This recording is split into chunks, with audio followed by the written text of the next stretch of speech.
I have mentioned this particular clash or crash between Rahu and Saturn multiple times, but I think I should just demonstrate what I mean by that.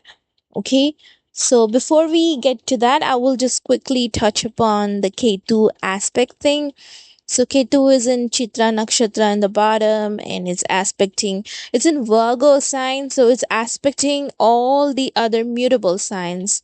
So here, the sound, the sound in Pisces, and the ka sound in so among all mutables, who is taking the worst hit is actually the Gemini, Mrigashira Nakshatra, and Mool, which is the Mool Nakshatra of Sagittarius. And they because these nakshatras are getting aspected by both the nodes, and at the same time it's also aspecting my country, which is Bharat, because Mool Nakshatra contains Bha sound and Mrigashira contains the Ka sound. And this is how I predicted about Canada related issues last year, because I knew this. There was also going to be a hit on Ka sound by Saturn and Sun, and which is happening right now. And I also knew that the nodes are going to aspect it. Now let's go back to Saturn and Rahu. What I meant to say. One of these things is going to happen immediately tomorrow, which is Venus is going to crash with Rahu, and it's going to go on for some days. It's going to keep on, like, this transit is going to be longer than expected. And at the same time, look at this, Saturn joins the Venus when it happens. And let me see, the date is 22nd of January. Then you also have like so Venus is a fast planet. It's going to leave this nakshatra at some point. Let me just quickly mark which nakshatra is this in which sign. It's Revati in Pisces, in the last 13 degree 20 minutes of Pisces.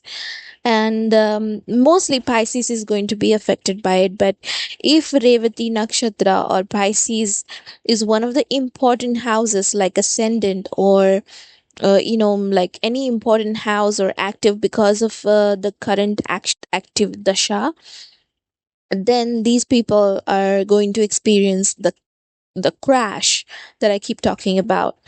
And at some point, Moon will join them. Moon will maybe crash for like a couple hours. Moon will eventually move on. Venus is going to go forward, and the crash is going to continue between Saturn and Rahu. And believe me, it is worse between Saturn and Rahu. Saturn rules teeth, so it may affect people's teeth. And those who can afford really good kinds of expensive treatments, they may not experience the worst of it. But most people who cannot go to really expensive hospitals or dentists, they may lose a tooth or two, or they may have gum bleeding or any other kinds of complaints related to teeth. Okay, and this is going to go on and on and on and on. Let me go a few months forward and see when the sun joins this particular nakshatra. Oh wow.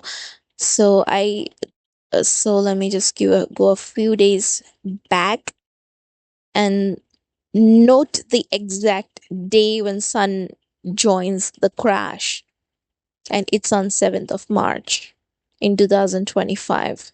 So on 7th of March, Saturn and Sun both are going to crash with Rahu, and it doesn't look like a good event to me at all. It's something I'm concerned about, something I'm worried might affect me personally. And my mom is a Pisces, so her health may get affected. Um, this is not a good crash, and especially also for Mrigashira Nakshatra. So Mrigashira is distributed between two zodiac signs. One is Taurus and the other is Gemini. So partially both the signs can have a little bit impact of this. Then moving forward, let's see. I think in approximately 13 to 14 days, sun just gets out of a particular nakshatra. So sun is not going to be crashing for too long. So, but Venus and Mercury are going to go retrograde, and they're coming backwards, and that's going to be a crash between Saturn, Rahu, Mercury, and Venus.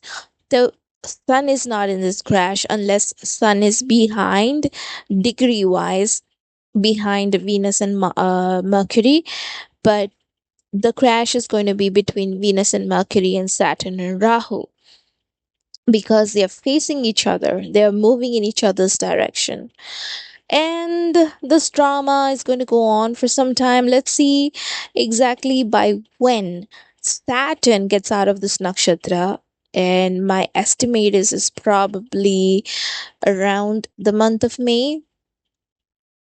Yeah, so this particular moment, which is captured between Saturn and Rahu, let's see, it's on 21st of May. So, beginning of Gemini period may bring some relief, but these are like 5 months, 5 months of dramatic events in the mundane, especially in countries where Pisces is an important sign. Either based on like countries' own placements, like sun, moon, etc., but also could be because of any important nadis of a particular country, or companies or corporations or individuals placed in Revati Nakshatra. So this is something I just wanted to share with you guys.